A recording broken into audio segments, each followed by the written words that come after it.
लखनऊ में गिरे अलाया अपार्टमेंट में बड़ा खुलासा।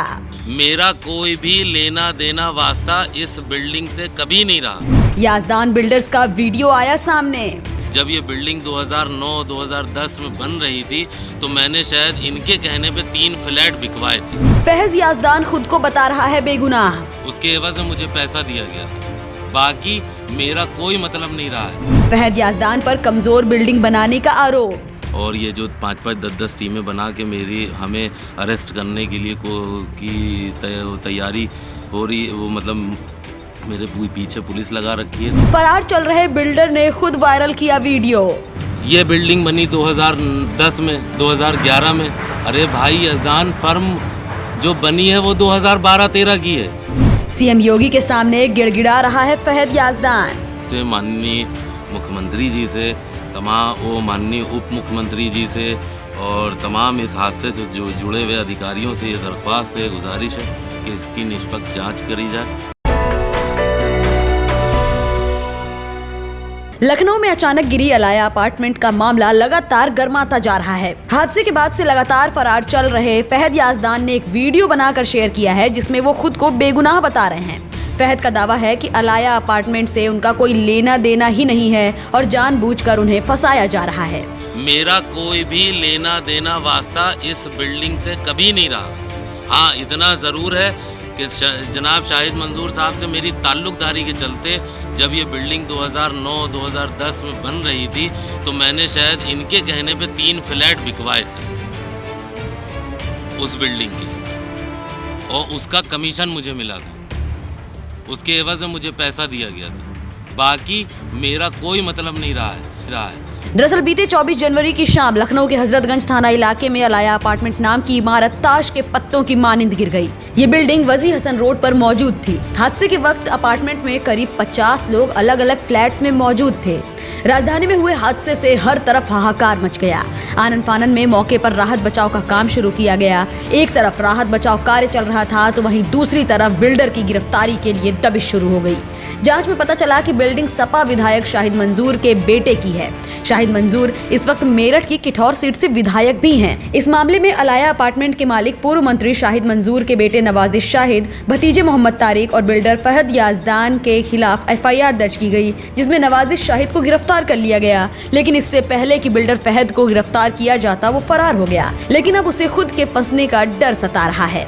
जैसे कहा गया है कि बिल्डर एग्रीमेंट हमारे नाम पे था, तो मैं ये कहना चाहता हूँ तमाम सम्मानित अधिकारियों से भी कि बिल्डर एग्रीमेंट अगर मेरे नाम पे था तो वो मांगा जाए कि कौन सा बिल्डर एग्रीमेंट फहद याजदानी से करा था, लाइए ज़रा सामने।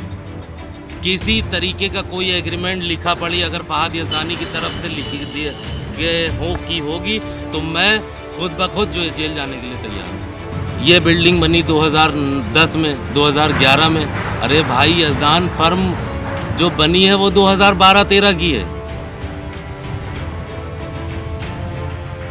कहाँ से हमारा इन्वॉल्वमेंट हो जाएगा?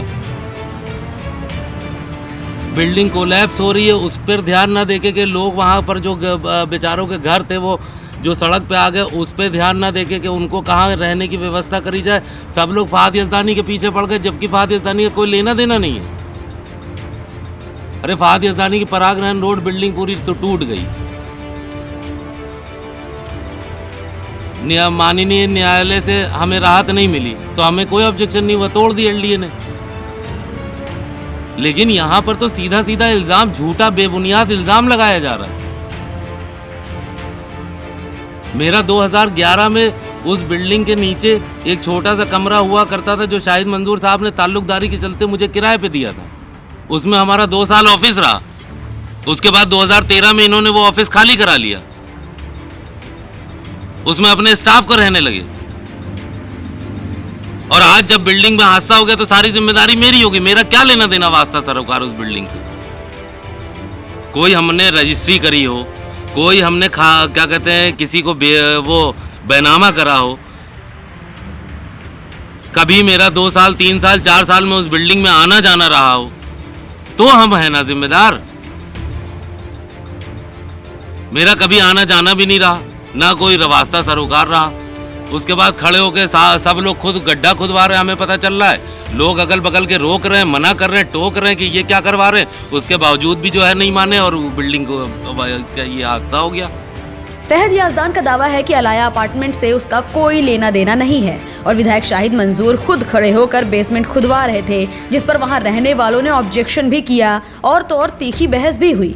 बावजूद इसके शाहिद मंजूर नहीं माने और खुदाई करवाते रहे, नतीजतन बिल्डिंग गिर गई।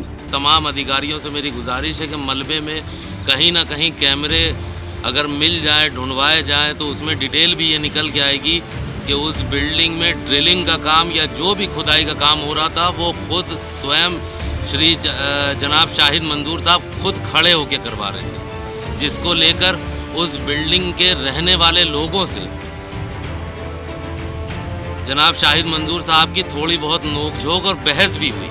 लोगों ने रोका, लेकिन तब भी पता नहीं क्या बात थी जो वो खुदाई के काम को नहीं रोका गया। हाँ, इतना ज़रूर है कि इनके रोकने पर भी, लोगों के रोकने पर भी क्या वजह रही, क्या नहीं रही, अल्लाह ऊपर वाला बेहतर जाने, कि उन्होंने काम को नहीं रोका और जिम्मेदारी साजिशन अपने आप को बचाने की और सबको बचाने की जिम्मेदारी जो है वो हमारे ऊपर डाली जा रही है। जब फहद को यकीन हो चला है कि बहुत जल्द पुलिस उस तक पहुंच जाएगी, लिहाजा उसने खुद कहा कि वो कुछ दिनों में सरेंडर कर देगा, लेकिन उसका ये वीडियो उसे कितना बचा पाता है ये देखने वाली बात होगी। Bureau report, news time nation. Subscribe करें आपका अपना चैनल न्यूज़ टाइम नेशन और हर खबर सबसे पहले पाने के लिए बेल आइकॉन जरूर दबाएं। और हाँ, खबरें पसंद आ जाएं तो लाइक और शेयर करना ना भूलें।